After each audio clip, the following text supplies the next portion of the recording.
Perfeito. Sejam bem-vindos e bem-vindas. Vamos aguardar um breve momento enquanto todas as pessoas entram na sala. Informamos que esta sessão é gravada e transmitida ao vivo através do canal YouTube do INA. Mais uma vez, boa tarde a todos e a todas. Damos início ao segundo webinar do ciclo Participação na Administração Pública.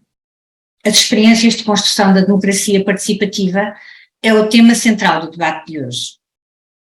À semelhança das anteriores conferências organizadas pelo INA, esta sessão terá interpretação para a língua gestual portuguesa, que será assegurada por Ana Rodrigues e Ana Oliveira, a quem agradecemos desde já. Hoje temos a honra de contar com 3 oradores de renome. São eles Giovanni Allegretti, investigador do Centro de Estudos Sociais da Universidade de Coimbra, José Manuel Ribeiro, presidente da Câmara Municipal de Valongo e presidente da Rede das Autarquias Participativas, e Sandra Silvestre, consultora, formadora e animadora comunitária na região Centro. O debate será moderado pela técnica superior do INA, Danina Marcelino. Informamos que a sessão é gravada e transmitida em direto através do canal do YouTube do INA. As questões que os participantes queiram colocar devem ser feitas através da ferramenta Perguntas e Respostas, disponível em baixo no ecrã e indicada por QA, do inglês Questions and Answers. Passo a palavra à moderadora do debate, Danina Marcelino. Muito obrigada e boa sessão. Muito obrigada, Ana. Boa tarde a todas e a todos. É um gosto contar com a vossa presença neste segundo webinar dedicado ao tema da participação da administração pública. Para quem teve a oportunidade de assistir ao webinar anterior, foi abordado o tema da confiança das pessoas nas instituições públicas e a importância do envolvimento das mesmas na tomada de decisão. No webinar de hoje, pretendemos analisar exemplos concretos de experiências e, com a ajuda do nosso painel de oradores, refletir acerca do impacto dessas experiências, fatores promotores ou inibidores de uma maior participação e principais desafios. Boa tarde, Giovanni Allegretti, José Manuel Ribeiro e Sandra Silvestre. Muito obrigada por terem aceito o convite do INA para partilharem connosco as vossas perspectivas, experiências sobre a participação pública. Cumprimento ainda a Ana Rodrigues e a Ana Oliveira, que irão providenciar a tradução para a língua gestual. E para dar início à nossa conversa, vou começar por dar a palavra ao Giovanni Allegretti, é investigador sénior do Centro de Estudos Sociais da Universidade de Coimbra, nas áreas da participação dos cidadãos, tem sido formador, consultor e avaliador de processos participativos em mais de 50 países. Giovanni Allegretti perguntava-lhe: o que é a participação e que modalidades de participação pode partilhar connosco através do exemplo de algumas práticas? Bom dia a todas e a todos. Eu queria agradecer por esse convite e é um prazer debater com amigos com que temos tanta empatia e ideias convergentes. Espero também que tenha alguma divergência, que será sempre um elemento de dinamização desse momento de debate juntos. Eu vou tentar responder a sua pergunta através de alguns exemplos. Primeiramente, acho que é importante dizer que a participação é muitas coisas. Na ciência, definimos um objeto limite, que ao mesmo tempo tem flexibilidade para ser interpretado pelos atores, mas também tem um núcleo duro de conteúdos que falam para todos e comunicam uma ideia forte em conjunto. E a participação tem diferentes valores. Ela tem um valor instrumental, pode servir a melhorar as políticas, tem um valor epistemológico, ajuda a conhecer melhor o mundo, especialmente o mundo dos que estão afastados e que não é assim fácil para cada um de nós imaginar que tipo de vida eles conduzem. E tem um valor relacional, porque cria comunidade através dessa escuta mútua. E na repetição das experiências e na gradual ampliação do empenho dos diferentes participantes, que também os processos criam capital social, cultural e relacional, porque ajudam as pessoas a aprender a argumentar, a gerir temas complexos e a entrar em ressonância com outros pontos de vista. Aqui tem uma imagem que nós chamamos o árvore de Natal deitado, que representa um processo cíclico, como poderia ser, por exemplo, um orçamento participativo, que de um ano ao outro vai conquistando público maior e crescem com diferentes, digamos, velocidade. O público que faz operações menos poderosas, por exemplo, fazer propostas e votar, e cresce com mais lenteza, mas também cresce, como podem ver, essa linha aqui no meio, o público daqueles que são mais empenhados dentro do processo e que passam o tempo também a intervir nas discussões, nos debates, nas argumentações. Então, assim, os processos adquirem, ao mesmo tempo, uma legitimidade quantitativa, o número de pessoas que participam, por exemplo, na fase de voto pela internet, mas também a legitimação qualitativa, que é o empenho a aprofundar temas. Para que a participação seja estas coisas, ela requer também algumas coisas. A primeira são espaços onde as pessoas possam estar à vontade, sem ansiedade performativa, tenham os tempos justos, não? Para construir gradualmente conhecimento e relação com os outros. Me vem aqui uma experiência que foi feita no Brasil pelo Instituto de Tecnologia da Sociedade há alguns anos para reformar a Lei de Segurança Pública. Participavam nesse processo muitos polícias, mas eles estavam assustados que as suas propostas fossem julgadas pelos chefes, não?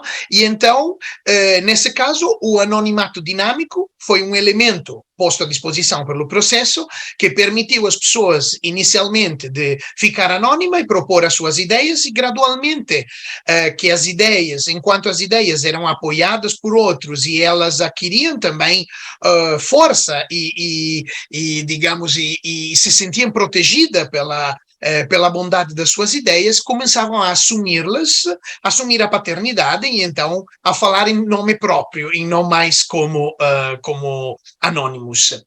Também a participação requer momentos de festa e de encontro. A música, o uso da arte são elementos muito importantes nos processos participativos.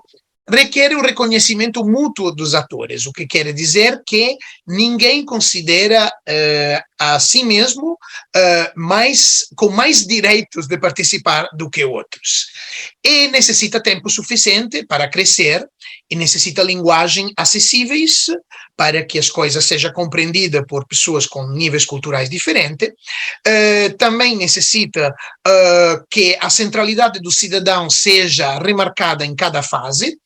Isto quer dizer que necessita reduzir aquelas figuras que, como às vezes os políticos, os técnicos administrativos, dentro do processo, cheguem a dizer não ou sim a algumas propostas. É muito importante que a relação entre esses atores seja pedagógica e simétrica. E, finalmente, a participação necessita de estímulos para mudar o ponto de vista e os hábitos e os estilos de vida. Então, é importante que reconheçamos todas as formas de participação. Aqui nessas imagens pode ver diferentes formas dos cidadãos expressar o seu empenho cívico através do protesto, através de um protesto silencioso dentro de um processo participativo organizado, como a segunda imagem, processos dedicados a sujeitos que muitas vezes não têm oportunidade de dizer o seu ponto de vista diretamente, como, por exemplo, os portadores de dificuldades motórias ou visuais ou auditivas, e também aqui na última imagem vemos um processo organizado daqueles que se chamam processo deliberativo por minis públicos, onde os participantes são sorteados nas listas de cidadãos de um determinado território, e depois temos aqui a imagem dos processos participativos multicanais, ou seja, São cidades que, hoje em dia, cada vez mais, que têm vários processos participativos e intentam coordená-los, às vezes com atores e tópicos diferentes, mas para que, no final, as ideias que emergem dos processos sejam claras e articuladas, apesar de proceder de diferentes canais de participação.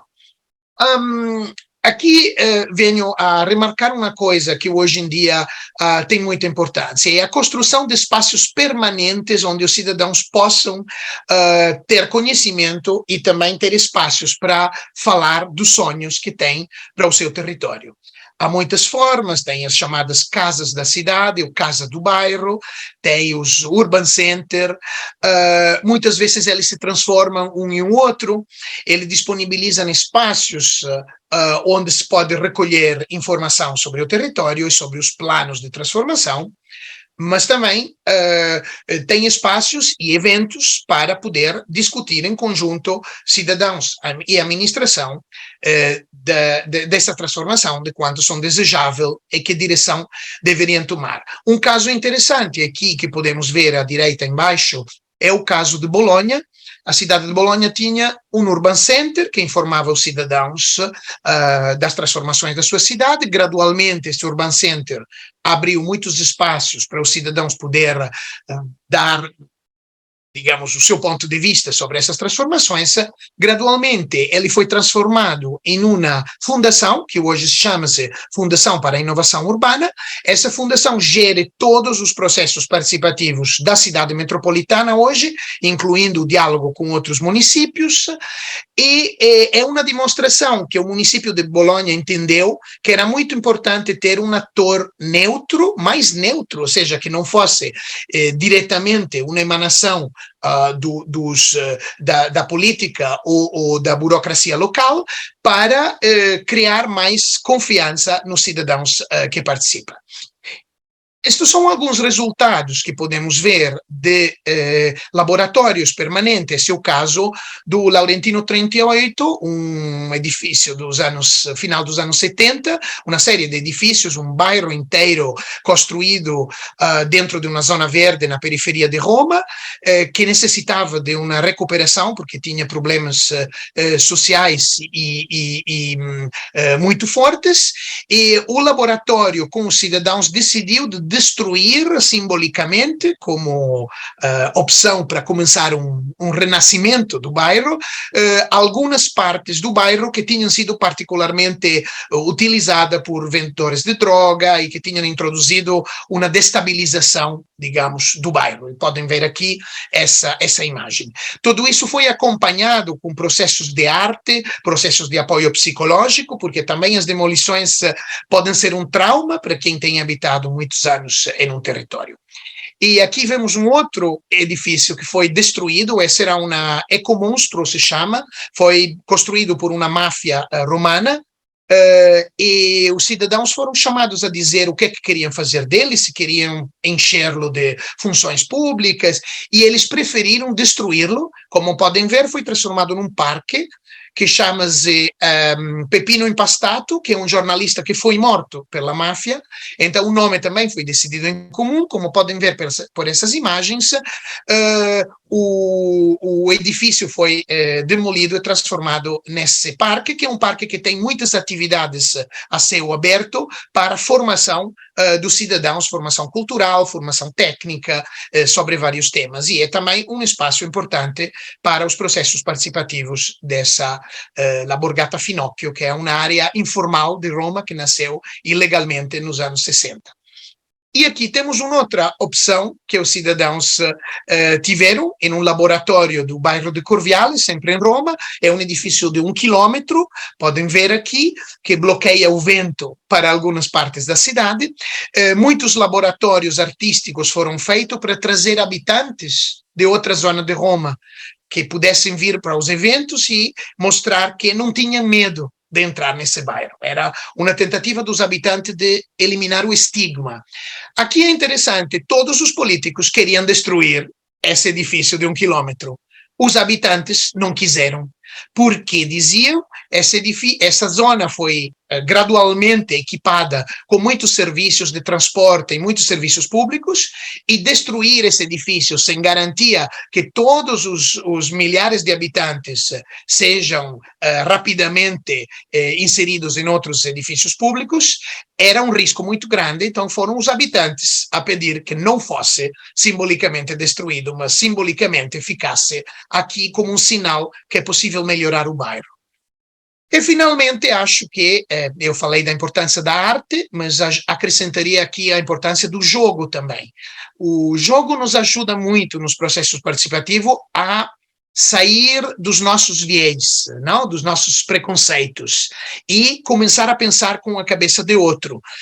Aqui remarco alguns jogos, o presidente da Câmara de Valongo conhece bem, porque foi criado pela rede de autarquias participativas, chama-se Quem Participa, e ajuda os funcionários públicos a lidar com os ausentes dos processos participativos e tentar envolvê-lo em formas múltiplas. O outro é um jogo que foi criado em Helsínquia, e é um jogo também que está centrado na formação dos funcionários para poder saber bem como atuar um processo participativo. Outros processos que vêm aqui nessas imagens com as crianças é, por exemplo, Empaville. Empaville é um jogo que está na internet também, que permite de construir em 1 hora e meia uma simulação do que é um orçamento participativo. Foi usado em muitas escolas até para preparar, em Portugal, o orçamento participativo dos liceus. E, são exemplos da maneira em que se pode trabalhar com esse aspecto. Enfim, eu queria, aqui sempre o caso de Roma, são alguns bairros informais, algumas... Aqui em Portugal se chamariam AUGI, não? Áreas urbanas de gênese informal, que foram reformuladas através de uma série de consórcios. Os habitantes pagaram a dívida que tinham com o município para a regularização fundiária, e este dinheiro foi gerido por consórcios que construíam as obras que faltavam no bairro. E também ajudaram a construir o desenvolvimento econômico dos bairros. Aqui se pode ver, no bairro de Prato Fiorito, uma produção de vinho local, que não era muito grande, mas simbolicamente é muito importante, porque dá aos habitantes do bairro uma identidade nova. Esses bairros que estão a metade entre o rural e o urbano, e assim podem ver outros instrumentos importantes ambientais, que são os temas da fitodepuração, da autodepuração das águas sujas. E acredito que seja muito importante dizer que a participação não é apenas importante nas fases de decisão, mas também na fase de construção das obras codecididas. Por quê? Porque nós temos o hábito, olha nestas fotos, de esquecer algumas pessoas quando construímos, não? Então, depois lembramos, mas tem as pessoas que vão de cadeira de rodas, e vamos acrescentando essas coisas horrorosas aos nossos edifícios. Em vez, é muito importante trabalhar a pé de obra também no projeto com os habitantes, para trabalhar novas formas. Aqui podem ver, por exemplo, um parque à beira-rio em Lyon, onde foi construída uma rampa em torno à qual se desenvolvem as escadarias, mas as escadarias não são o único elemento que foi acrescentado na rampa, mas a rampa é o elemento estruturador de todo o sistema do design dessa área. E na última imagem, lá embaixo à direita, podem ver uma obra feita no orçamento participativo de Funchal. É uma praia com equipamentos para pessoas portadoras de deficiências motórias, a qual foi acrescentado também umas estruturas para as pessoas com deficiências visuais, graças a um debate que aconteceu na fase de avaliação técnica entre os funcionários da Câmara de Funchal e os próprios cidadãos que tinham proposto a obra. E essa é a última imagem que tenho, e queria sintetizar a importância hoje de discutir com os cidadãos os temas ambientais, que são temas que são complexos, não só pela natureza dele, mas porque as políticas ambientais só funcionam quando os cidadãos são parte da solução e ajudam a mudar estilos de vida e comportamentos rutinários para ir encontro às necessidades do meio ambiente. Aqui tem um livrinho que podem encontrar na internet, aqui à direita, das contribuições dos orçamentos participativos para a adaptação climática em vários países. À esquerda, em vez, tem a imagem do orçamento participativo de Cuenca, no Equador, que tem para distribuir melhor aos diferentes bairros com diferentes vulnerabilidades ambientais, tem um índice de vulnerabilidade ambiental que serve a melhor distribuir o dinheiro aos diferentes territórios em função da sua fragilidade ambiental. E no centro tem duas imagens da Holanda e do Japão, de processos em que alguns cidadãos acabam por representar a rotação a cada reunião dos processos participativos, estruturas ou atores sem voz, ou seja, as futuras gerações, que hoje não existem para falar sozinhas num processo participativo, ou a própria natureza com os seus equilíbrios. Então, os cidadãos assumem um papel para representar esses elementos para que ninguém fique atrás, ninguém seja esquecido no momento da discussão pública. E, bom, eram essas sugestões que eu queria dar para o debate e agradeço muito a vossa atenção e também a tradução, a interpretação das colegas das linguagens dos surdos, que acho que devem ter feito um trabalho enorme. Eu vi que ia muito rápido, porque eu infelizmente falo rápido, às vezes me dei conta. Muito obrigado pela paciência. Muito obrigada, Giovanni Allegretti, por nos ter aqui apresentado vários exemplos de projetos de democracia participativa, bem como salientar a importância da garantia de alguns pressupostos de base. Eu retive aqui a questão da confiança, a existência de momentos informais, o tempo, a centralidade do indivíduo e a necessidade de estímulos para a mudança, mas já voltaremos assim. Eu passava agora a palavra ao José Manuel Ribeiro, que é presidente da Câmara Municipal de Valongo desde 2013, presidente da Rede de Autarquias Participativas, é ainda conselheiro político da United Cities and Local Governments e membro da direção do Observatório Internacional de Democracia Participativa. Quando nós pensamos em democracia participativa, de facto ocorrem iniciativas como os orçamentos participativos, mas a democracia participativa vai muito mais além dos OPs. José Manuel Ribeiro, da sua experiência enquanto presidente da Câmara Municipal de Valongo e presidente da Rede de Autarquias Locais, que exemplos de projetos de sucesso pode partilhar connosco sobre esta temática? Muito bem, muito boa tarde. Eu estou aqui, estou na Coreia do Sul, portanto aqui já é muito noite, quase meia-noite. Quero começar por cumprimentar, primeiro agradecer o convite, o simpático convite, e dar também os parabéns ao INA pelos, sei que estão a comemorar 43 anos, e portanto, obrigado, não é? O país precisa de um Instituto Nacional de Administração de qualidade e que discuta os temas mais avançados. Nós precisamos muito disso, nós, a administração, os cidadãos e todos aqueles que se relacionam connosco, as empresas, as associações, etc. E se me permitem um cumprimento muito especial aos colegas de painel e muito em particular ao Giovanni Allegretti, que é um amigo que eu admiro muito, gosto muito e que me tem, a mim e a muitos com quem colaboramos, temos aprendido muito com ele e ele também aprende muito connosco. Nós somos todos, no fundo, praticantes. Eu sou eleito, ele é um académico, mas também é um praticante e, portanto, fiquei muito contente de o encontrar.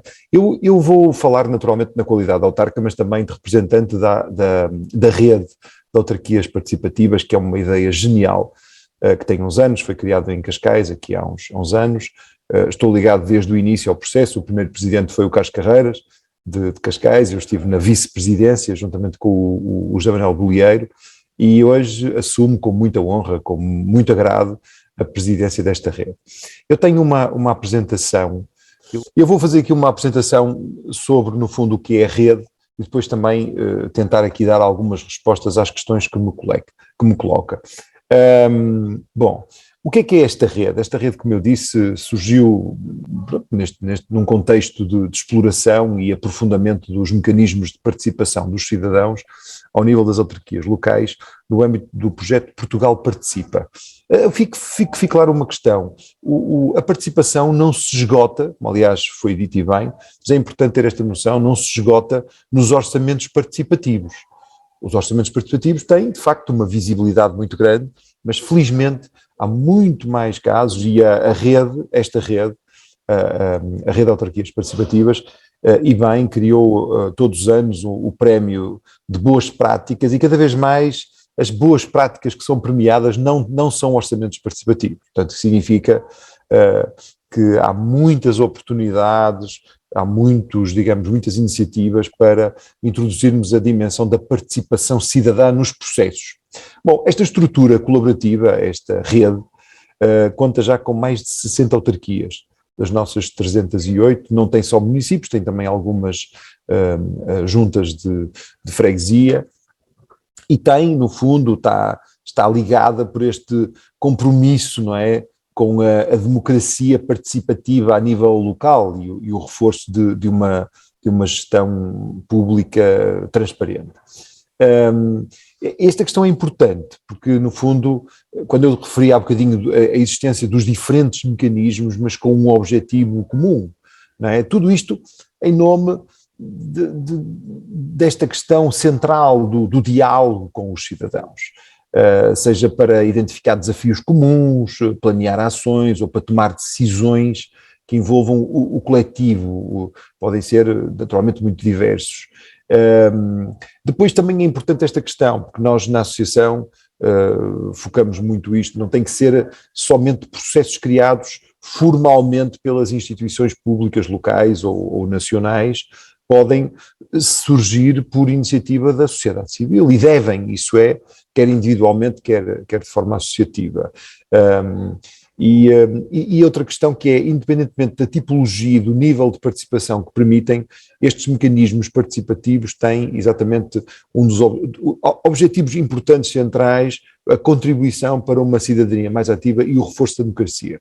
Deixem-me dizer que da experiência que tenho, eu sou autarca há 9 anos e 2 dias, esta questão quando nós abrimos a porta à participação, não tenho ilusões nenhumas, nós estamos a entrar num processo, digamos assim, de transformação profunda.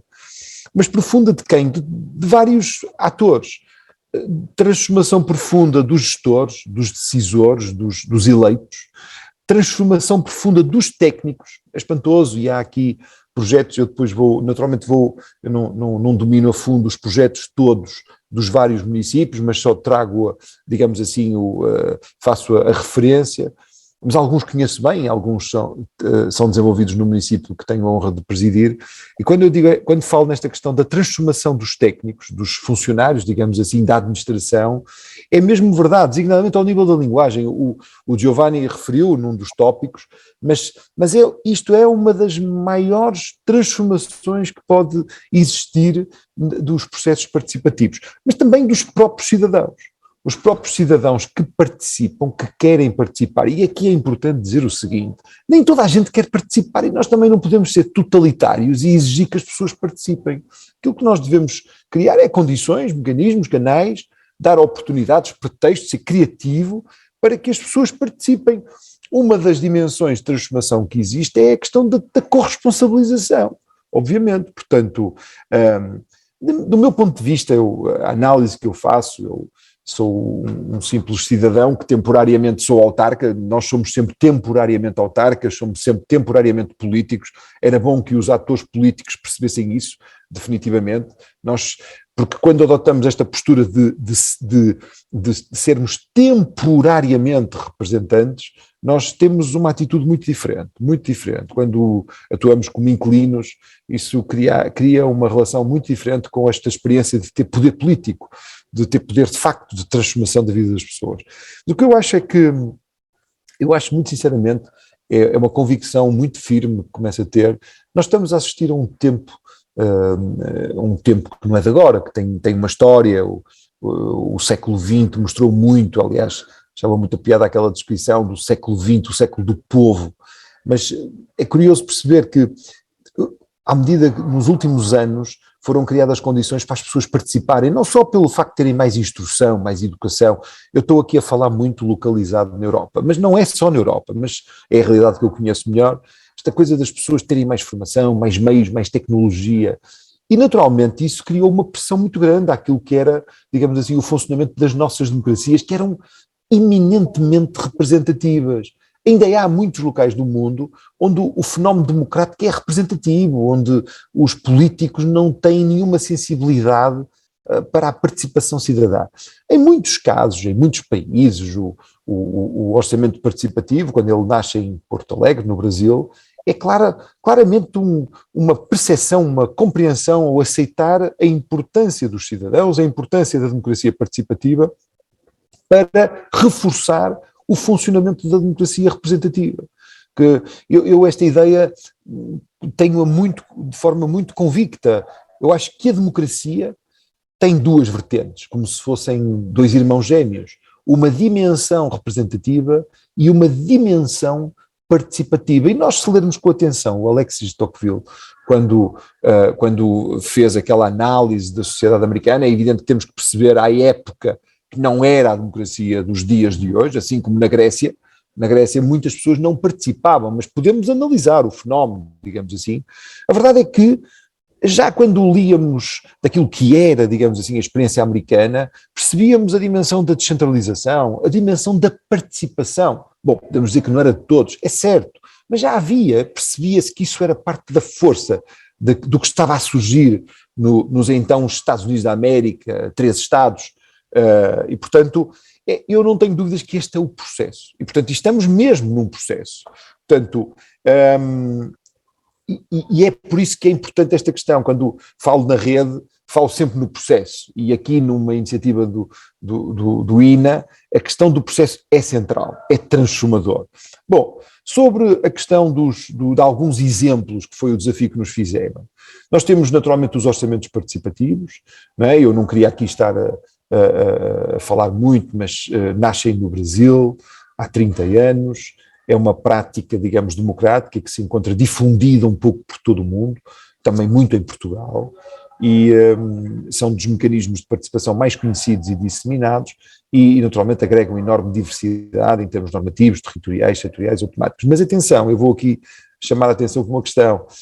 Nós temos países que são ditaduras onde existem fenómenos, digamos, mecanismos de orçamento participativo, na Rússia e outros países, portanto, que é uma coisa que nós temos que de facto fazer esta análise. O que é a democracia? A democracia não é só o método de eleição, porque, quer dizer, não faz sentido. Nós percebemos quando uma democracia é uma democracia com uma dimensão que vai para além do fenómeno da votação, ou então quando é uma democracia que é só formalmente a votação, e muitos ditadores gostam muito do mecanismo de eleição.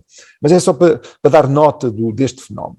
Depois, aqui um exemplo que eu trouxe, que eu penso que pode ser útil neste quadro de iniciativa promovida pelo Instituto Nacional de Administração.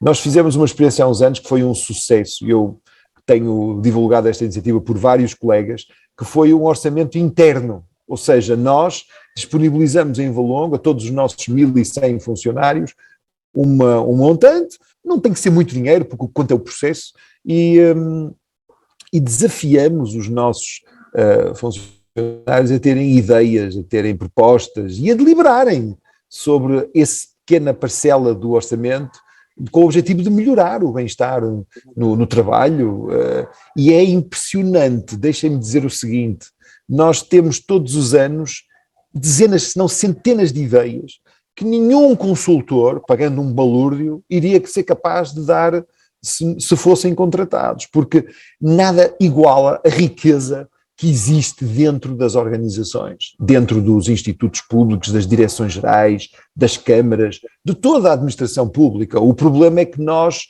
muitas vezes, infelizmente, não valorizamos cada um e cada uma das pessoas que trabalham dentro da administração, e a administração é muito importante. A administração é um elemento fundamental de todo o processo de transformação que nós todos desejamos.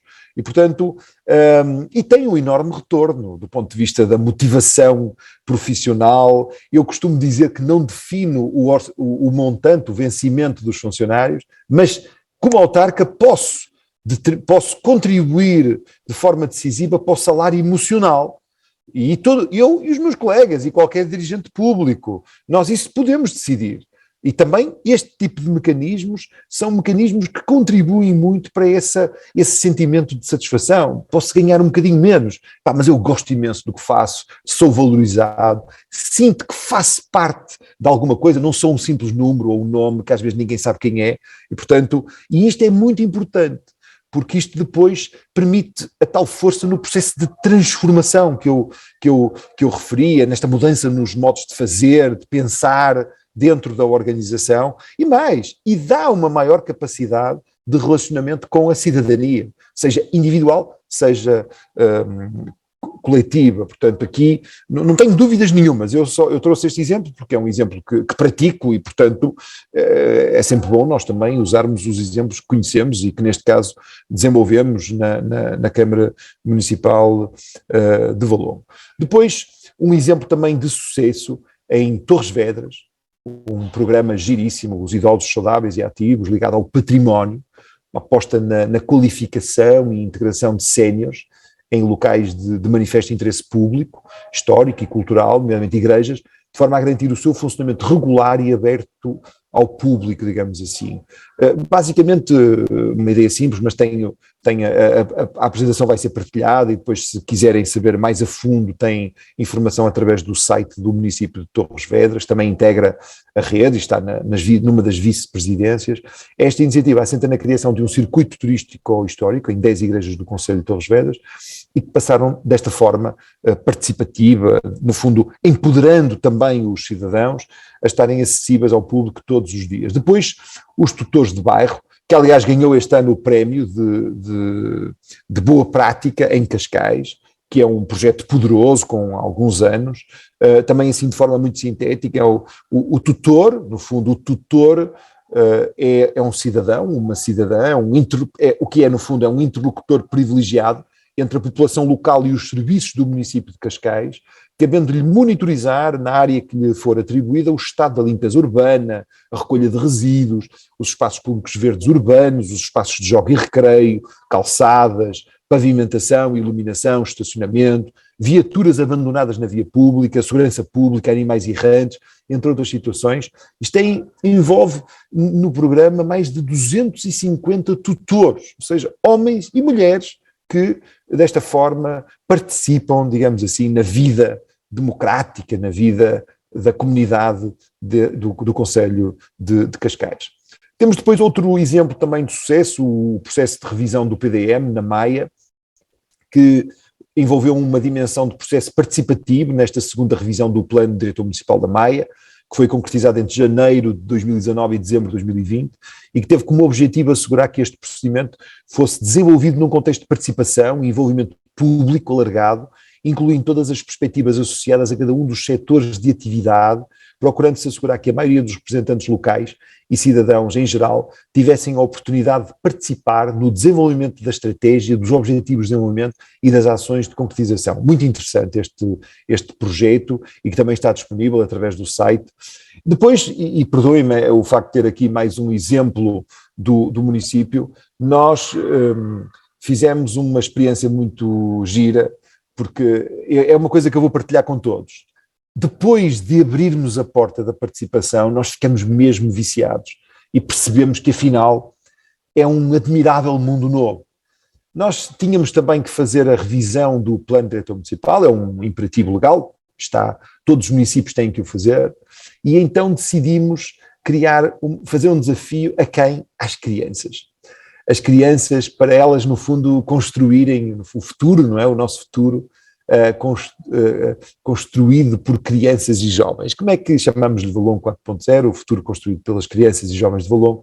E o que é que isto foi, basicamente? Foram iniciativas participativas direcionadas a crianças do pré-escolar, do primeiro ciclo, do segundo ciclo e também direcionado também ao terceiro ciclo e secundário, no âmbito do, como eu referi, do processo participativo da segunda revisão do PDM, e então de uma forma inovadora, com a ajuda da Universidade de Aveiro, do Laboratório de Políticas Públicas, nós criamos aqui uma dinâmica, um processo extraordinário em que pretendíamos conhecer os territórios, não é? Criar condições para os meninos, os nossos jovens cidadãos, conhecessem os territórios que eles habitam, eles crianças e jovens, e também promover processos de experimentação concreta em espaço público, de ideias, propostas para a sua melhoria, num amplo diálogo multigeracional. Eu aqui, deixem-me dizer, eu acho que esta é uma das peças-chave para o futuro, até mesmo para a democracia, perante estes desafios.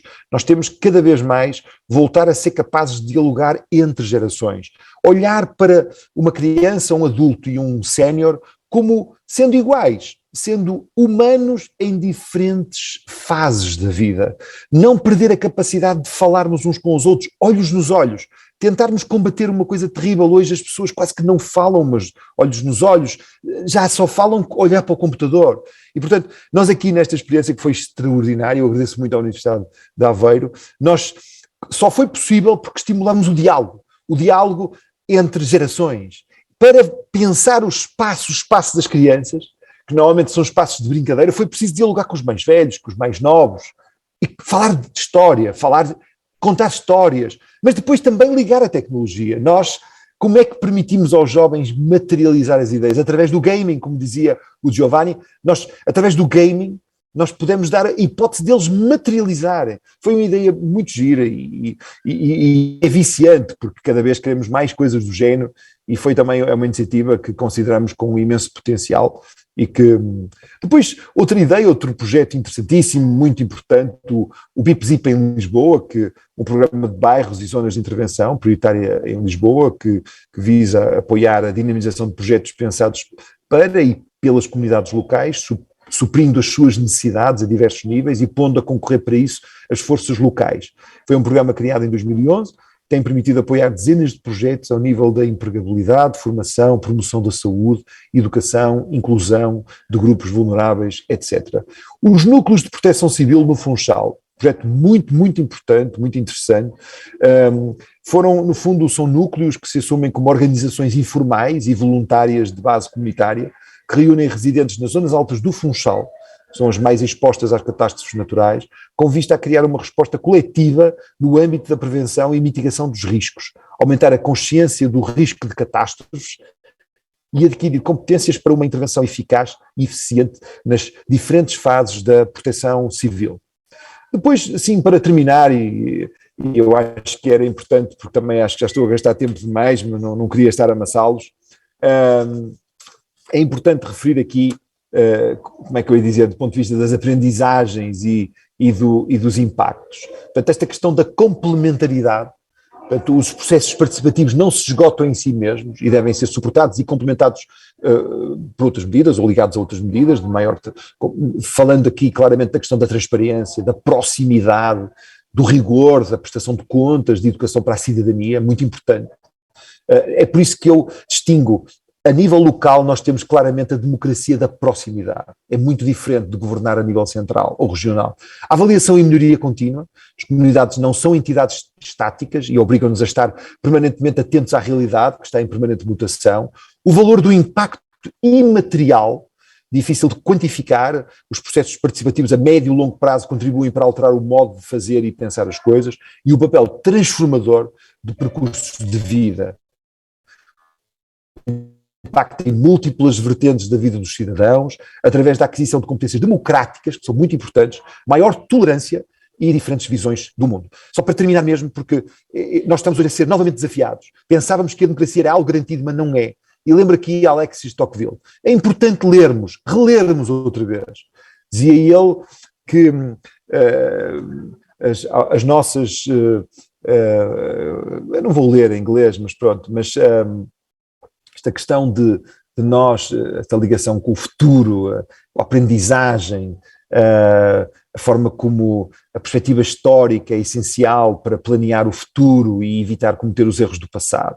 Eu digo isto porque, e nós estamos a falar de partilha de experiências, de boas práticas, construção ativa de soluções inovadoras, trabalhar continuamente para que a participação seja uma realidade disseminada e estabelecida nos mais diferentes níveis e setores da administração. E portanto, queria deixar no fundo esta questão aqui, é importante abrirmos a porta à participação, é muito importante, é profundamente transformador e é muito reconfortante para todos nós, dá-nos mais sentido, e nós sem sentido, a falta de sentido muitas vezes é aquilo que também nos cria dificuldades. Eu quero agradecer, ficam aqui com o meu e-mail josé.ribeiro@cm-valongo, com os contactos também da Rede de Autarquias Participativas, e mais uma vez muito obrigado, é extraordinário, este tipo de iniciativas são mesmo muito importantes, parabéns ao INA. Muito obrigada, realmente não nos massa de todo, temos infelizmente que cumprir com o nosso horário, porque senão seria apaixonante continuar a ouvi-la falar realmente todas estas iniciativas que contribuem para uma cidadania mais ativa e para, sem dúvida, o reforço da democracia. Eu segui agora para o testemunho da Sandra Silvestre, que enquanto consultora e animadora comunitária tem uma vasta experiência em projetos de cidadania, democracia participativa, igualdade e direitos humanos. É também formadora, especialmente em temáticas relacionadas com a igualdade de género, através de metodologias de educação não formal. No fundo, podemos dizer que tem trabalhado do outro lado do poder de decisão. E assim perguntava, considera que é mais fácil mobilizar para a participação estando desse lado? Olá, muito boa tarde a todas e a todos, espero que ainda aí estejam. Agradecer a pergunta à Vanina e responder já. Eu estou do outro lado da força, e sim, é verdade, do outro lado da força. E se é mais fácil ou mais difícil, é e não é, talvez seja um pouco mais divertido. Bom, eu vou então partilhar, agradecer e cumprimentar também os colegas de painel, o Giovanni Allegretti, que também conheço de longa data e com quem tive a oportunidade de aprender e tenho a oportunidade de aprender muito. E também ao José Manuel Ribeiro, com quem me cruzei, ele provavelmente já não se lembra, mas também num projeto de cidadania, o roteiro da cidadania, e falámos também da participação infantil nesse breve encontro. Agradecer muito o convite ao INA, mas vamos então avançar e estou muito feliz por o INA também convidar alguém de fora do sistema da administração pública e muito me honra estar aqui a par com o Giovanni Allegretti, até me deixa um pouco nervosa, diga-se de passagem, mas vou procurar complementar e trazer também aqui o meu percurso e partilhar um pouco do meu pensamento e das práticas em que tenho tido a sorte de estar envolvida. Vou já avançar explicando-vos um pouco também onde me tenho movido. Eu estou em Coimbra e sou então... tenho coordenado e trabalhado em projetos de intervenção cidadã, acima de tudo aqui na região centro, desde da Beira Alta ao Baixo Mondego. E ficam aqui com as imagens bonitas desta bela região, mas para vos dizer também que tenho trabalhado em projetos de pequena escala, acima de tudo em territórios agora chamados de baixa densidade, portanto trabalhei em Gouveia, na Beira Alta, aqui em Vila Nova de Poiares, perto de Coimbra, mas acima de tudo em territórios mais rurais, mais desertificados ou com pequena escala. Tenho trabalhado em projetos participativos de pequena escala e é a partir daí também que falo. A AJ Paz foi uma organização onde trabalhei aqui no Baixo Mondego, na Granja do Lumeiro, passam lá, provavelmente quem anda de comboio passa por lá, na linha do Norte, a estação de Alfarelos, e foi aí que também desenvolvi, formou muito o meu pensamento e a minha prática no que diz respeito à democracia participativa, que é um pouco mais do que só uma forma de de intervir nos territórios em que atuo. É transversal a toda a minha prática profissional e até, claro, de pessoal e de cidadania.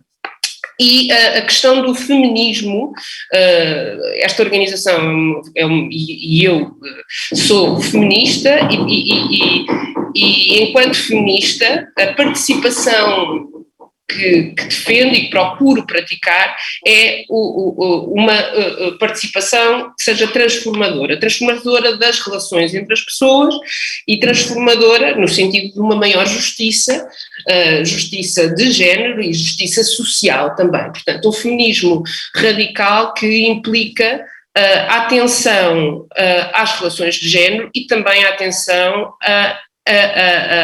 e daí pensarmos quem é que está a participar. As pessoas, preocupa-me aqui também, já depois das duas belíssimas apresentações do Giovanni e da Manuel Ribeiro, e com tantas práticas positivas, desafio-os agora também a questionarem-se quem é que participa na maior parte destas incríveis iniciativas participativas. Com certeza que há experiências de participação infantil, de participação das pessoas mais idosas, e com certeza que estamos cada vez mais, como disse o José Manuel Ribeiro, reunimos cada vez mais condições e os cidadãos e as cidadãs estarão mais capacitados e até exigentes relativamente ao poder e ao poder local. No entanto, também temos o reverso da medalha, especialmente neste momento de profunda crise, de crise social, em que há cada vez mais barreiras à possibilidade de participação. Mulheres que estão sobrecarregadas, ou seja, as pessoas mais pobres, as pessoas que têm que acumular vários empregos, quer dizer, as mulheres já não é preciso acumularem vários empregos, já acumulam tarefas para além do trabalho fora de casa, acumulam ainda muito do trabalho em casa e, portanto, têm menos condições para a participação pública. Por outro lado, hoje em dia, com a questão da crise social, se há fome, há outras prioridades além da participação pública. E será que estamos a criar condições para que as pessoas mais vulnerabilizadas possam, de forma participada e coletivamente também, construir as soluções também para esses problemas? Esse é o tipo de participação com que eu trabalho e que foi também formada dentro desta associação, para transformar as relações e para transformar o mundo para um mundo mais justo. E isto vem também muito do Paulo Freire. Já disseram aqui que a participação é um processo pedagógico. O Paulo Freire, para quem não conhece, é um pedagogo e filósofo brasileiro que teria feito no ano passado 100 anos e que foi uma pessoa muito importante e que influenciou, tem uma obra vasta que convido as pessoas a conhecerem e a lerem. Quem trabalha nesta área e também quem almeja um mundo mais justo, que conheça a vida e a obra deste homem e também das outras pessoas que dão continuidade e que atualizam o seu pensamento.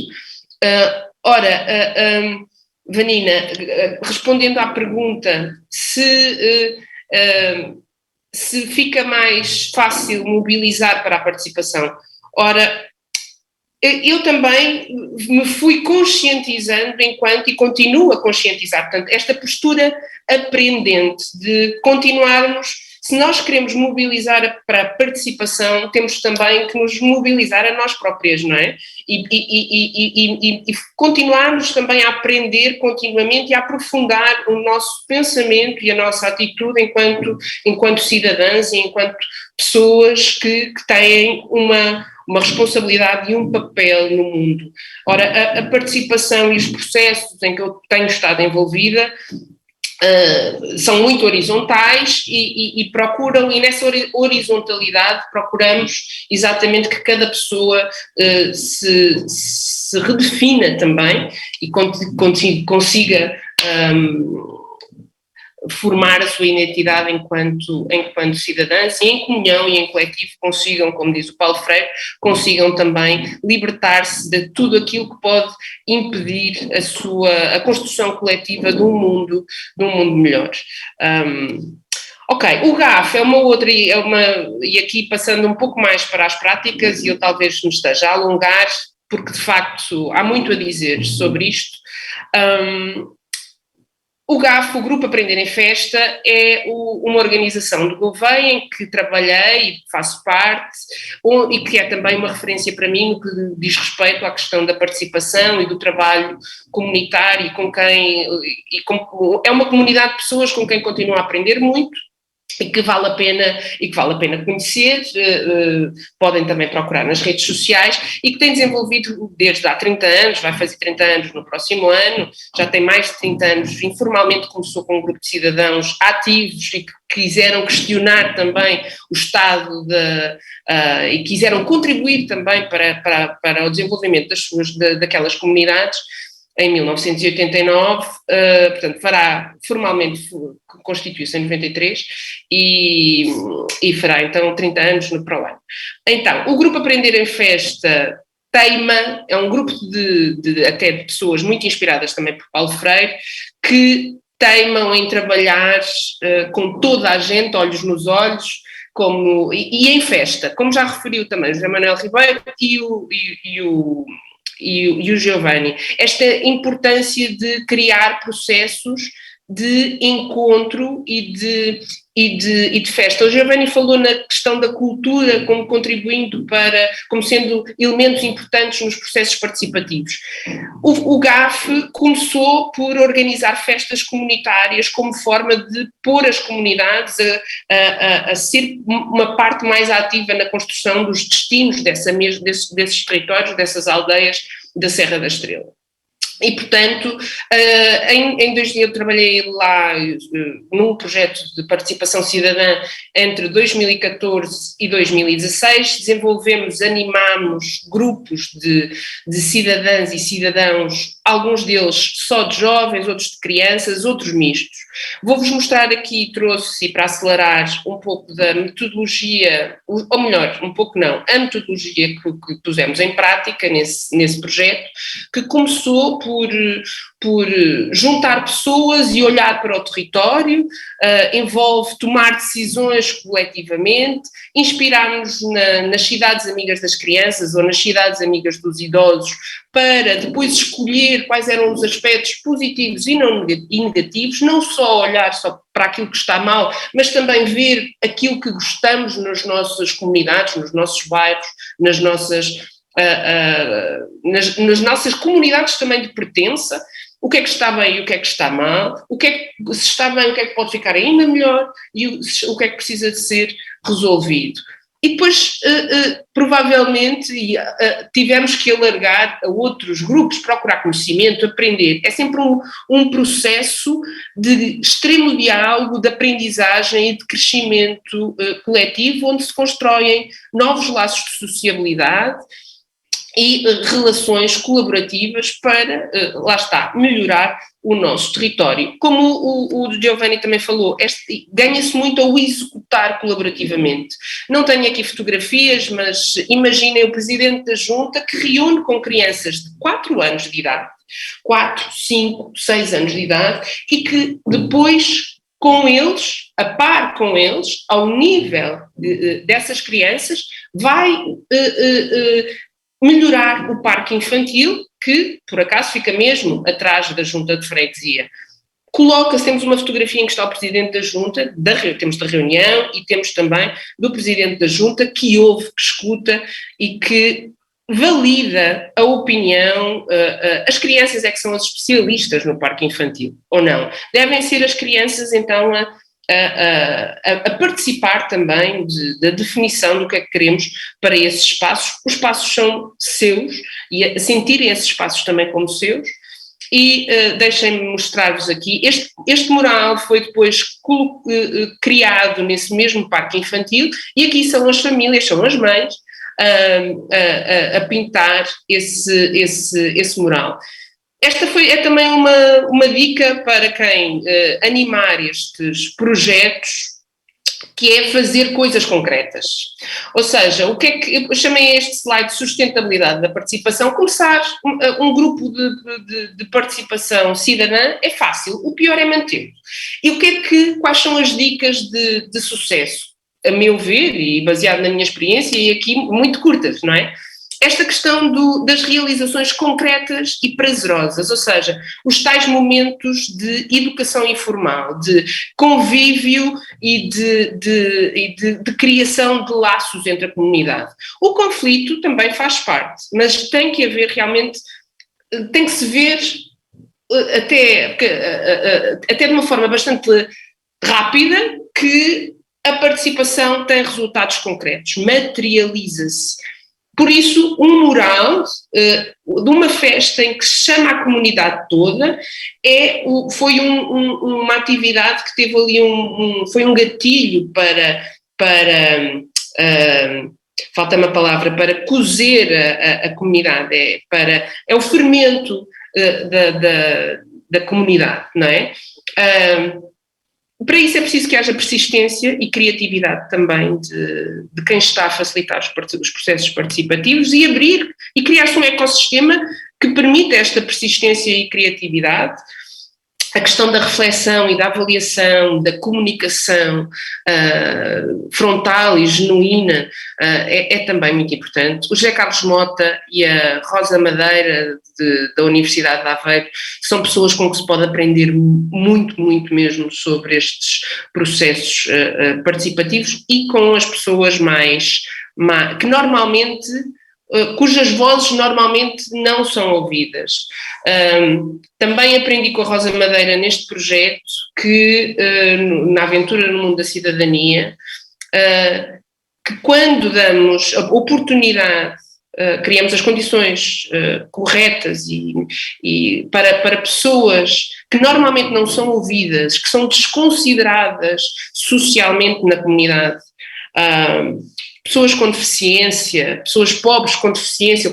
Estou a falar de uma rapariga, estou a pensar concretamente no caso de uma jovem que tinha uma ligeira deficiência, mas que é de uma família muito pobre, com problemas sociais, famílias desestruturadas, e de repente foi esta menina que se pensou que o centro de saúde precisava de melhores condições para os bebés, para as crianças mais pequenas que vão ser atendidas.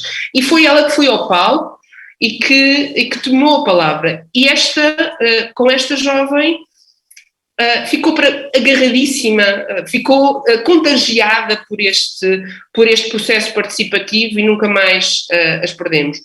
As pessoas que participam, que têm se calhar mais condições para participar, fazem-no, e há pouco não fazem talvez de uma forma mais interesseira e menos generosa, e podemos-las perder mais facilmente. De qualquer modo, toda a gente tem o direito, e quem quiser mas devemos ter atenção àqueles que têm menos condições para participar.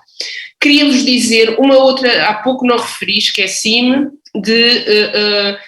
preocupa-me e baseada aqui num processo que está a decorrer em Coimbra, por causa da construção do Metrobus, de como a participação começa a ficar.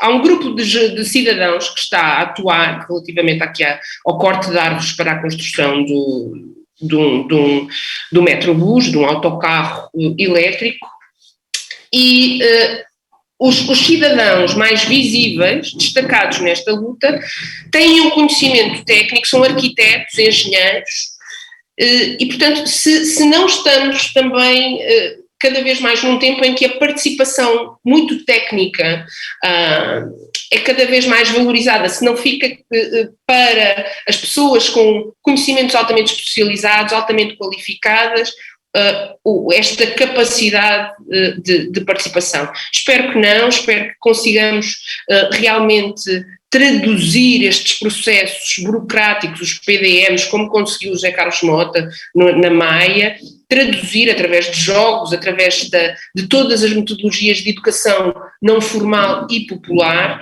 que consigamos animar mais processos de participação cidadã. No sentido em que não tragam, e trago aqui esta imagem exatamente para falar de que não sejam apenas processos de encher salas, não é? Infelizmente, vemos muitas vezes alguns públicos mais desfavorecidos a serem manipulados para e a servirem como decoração para conferências, para seminários ou para processos chamados participativos. Acho que é preciso resgatarmos e percebermos exatamente, esta é a escada da participação do Roger Hart, que é usada para a participação infantil, mas eu acho que é adaptável a todos os públicos e que espelha também aquilo que eu almejo com a participação, que é a partilha dos processos de decisão, ok? Que os processos sejam realmente partilhados entre quem tem o poder ou quem tem diferentes poderes, porque poder todas e todos temos.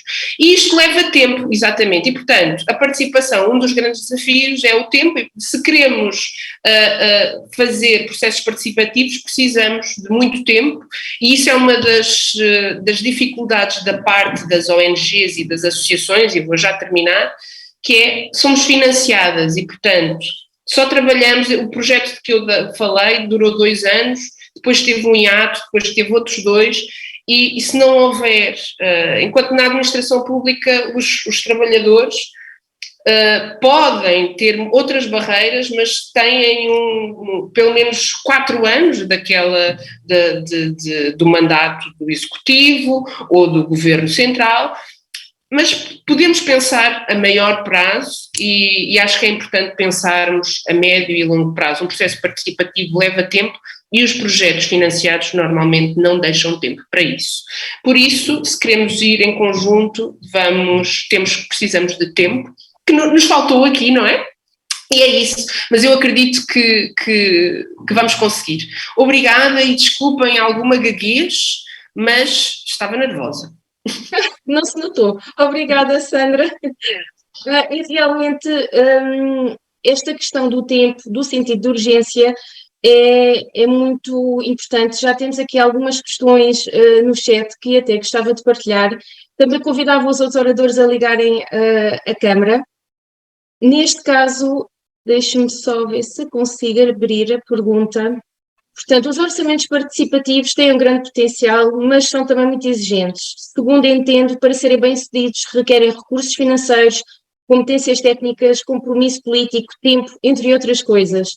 Consideram que todas estas condições têm sido conseguidas nos orçamentos participativos em Portugal e como se podem conseguir estas condições? Ou seja, quais são os fatores-chave para que assim aconteça?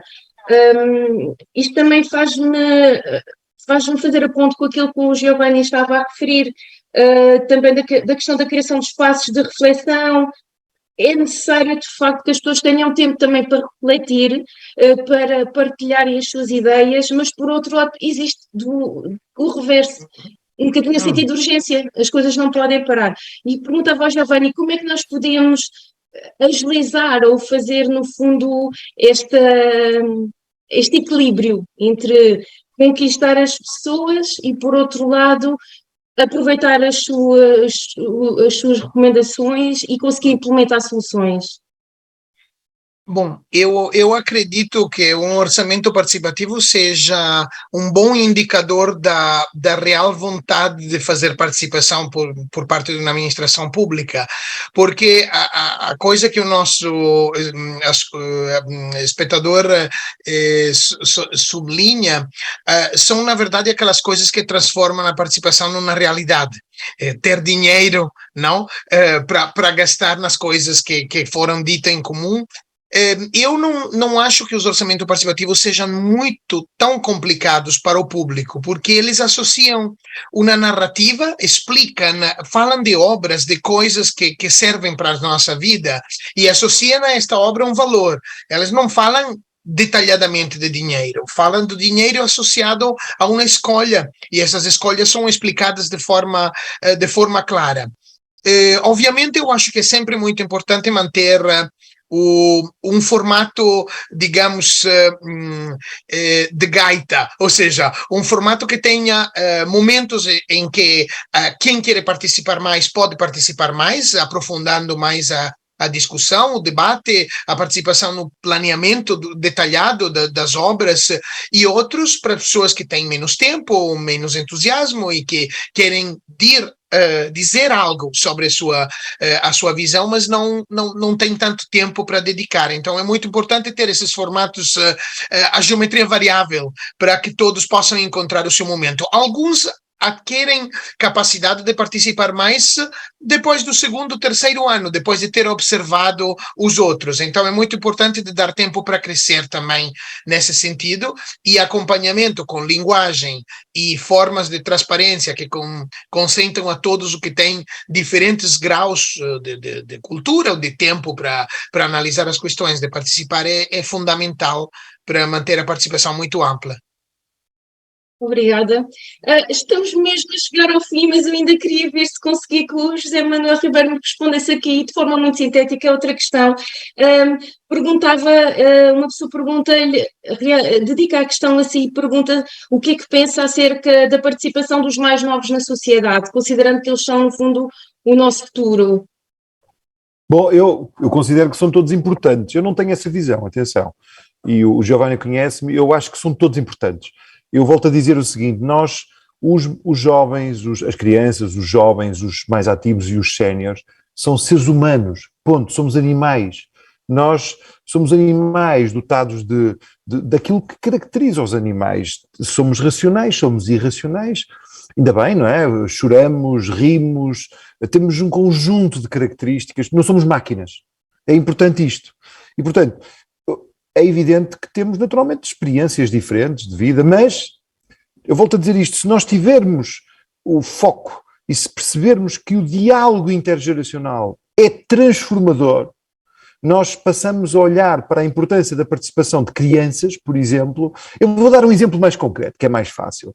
Naquele processo de envolver crianças, por exemplo, uma coisa muito prática: as crianças, quando pensam em espaço público, para elas a sinalética, que é colocada à distância, à altura de um cidadão adulto, não é entendível, nem conseguem ler, porque as crianças vivem num mundo onde veem o campo de visão é mais baixo. Aqui até é uma questão que tem a ver com o facto de serem mais baixos. Portanto, mas há outros exemplos. É muito importante isso. Isso é decisivo e nós só ganhamos. Eu acho que hoje, vamos ser muito claros, eu sou pai e às vezes dou conta disto, não é? Nós hoje, é espantoso como é que as pessoas hoje conversam sem olhar para os olhos umas das outras. Se nós não voltamos a valorizar o olhar para os olhos uns dos outros, quando falamos uns com os outros sem olhar para o smartphone, nós estamos com um problema terrível pela frente. E o desafio que nós eu valorizo muito, eu sou um fã dos orçamentos participativos, mas acima disso eu sou um fã da democracia participativa e acima disso da democracia. Vejam, a democracia é um sistema poderoso. Em democracia, uma democracia plena, que funcione como uma democracia com liberdade de expressão, com respeito pela mudança de poder, com tudo isso que caracteriza, que não é só as eleições. Numa democracia, num sistema desses, é impossível esconder, por exemplo, o início de uma pandemia. Porquê? Porque alguém vai dar conta e partilha. Essa é uma das vantagens claras de um sistema democrático. Nós sabemos das coisas rapidamente e, sabendo, podemos reagir. Podemos encontrar individual e coletivamente uma resposta. Portanto, quando a pergunta me é feita, é importante, é muito importante até por outra razão. É muito importante que os funcionários públicos, que os servidores públicos, sejam eles, os servidores aqui é mais alargado, sejam um funcionário, sejam um eleito, uma pessoa que temporariamente está a dirigir. Esta questão é muito importante, porque há muita gente que quando está em funções de governo, ficam com tiques, esquecem-se que estão temporariamente, e isso é terrível, terrível. Ora, Nós, quando criamos mecanismos, abrimos a porta à participação de todos, nós também estamos a autodesafiar-nos, porque, por exemplo, uma das questões que sentimos quando foi esta questão do Valongo 4.0, os nossos arquitetos, os urbanistas, se não estiverem traquejados, eles não têm a mesma linguagem das crianças. E agora eu pergunto, muitas vezes nós temos imensas situações em que os representantes da administração, sejam políticos, sejam não políticos, não falam a mesma linguagem dos cidadãos. Porque, vamos ser claros, muitos cidadãos não percebem patavina do que é dito às vezes nos seminários. Claro, abanam com a cabeça e chegam ao fim e vão dizer o senhor e a senhora falam muito bem, mas perceberam zero. Ou seja, não houve comunicação. Está a compreender? Portanto, estas experiências, quando nós perdemos o medo, quando nós dizemos assim, não senhora, é evidente, quem fez a pergunta tem razão, exige vontade política, essa é uma das fragilidades destes processos. Estão dependentes da vontade de quem acredita. Essa é uma das fragilidades da participação. Eu acredito que só podemos solucionar isto metendo na lei. E eu lembro, que era para encerrar, a nossa Constituição da República é extremamente inovadora. No artigo 2º da nossa Constituição, abre a porta à regulamentação. Porque há um dispositivo legal que diz assim, eu não vou ler o artigo todo, mas termina no artigo 2º da Constituição da República Portuguesa, que é a nossa lei fundamental, fala na necessidade de aprofundarmos a democracia participativa. Ponto.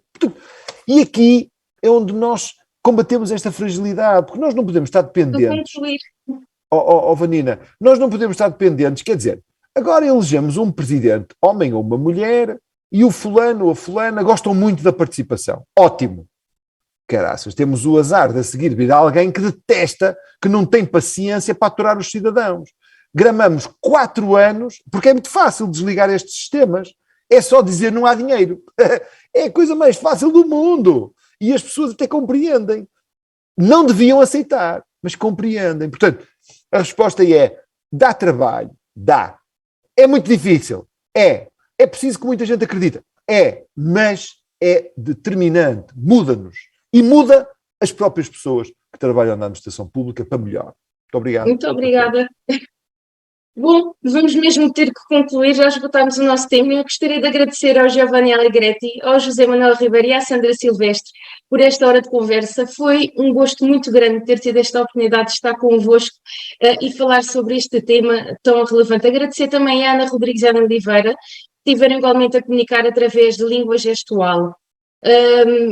Agradeço a todos, a todas e a todos que nos acompanharam em direto durante esta sessão e resta-me desejar-vos um bom resto de tarde e passo a palavra à Ana. Obrigada, Vanina. Também queria agradecer às centenas de pessoas que assistiram a este webinar e foram mais de 400 em sala e no YouTube. Agradecemos também aos nossos distintos convidados. Como podem ver, partilhámos na tela um inquérito de avaliação do interesse desta conferência. Aproveitamos agora para vos anunciar a terceira sessão deste ciclo de webinar sobre participação da administração pública, que já tem data marcada, é o dia 24 de novembro, neste mesmo horário, entre as 15 e as 16h15, e que terá como tema o orçamento participativo da administração pública. Informamos ainda que estão abertas as inscrições para o 12º Congresso Nacional da Administração Pública. É um congresso organizado pelo INA, vai ter lugar nos dias 10 e 11 de novembro, no Centro de Congressos de Lisboa. As inscrições são gratuitas e podem ser efetuadas através do site do INA. Nós vamos partilhar no chat a informação sobre o nosso congresso e poderão clicar no link e fazer a inscrição se assim o desejarem. Podem ainda consultar e acompanhar todas as novidades e iniciativas do INA nas nossas redes sociais, Facebook, LinkedIn, Twitter e Instagram. Mais uma vez, muito obrigada a todos e a todas que nos acompanharam ao longo deste debate. Boa tarde.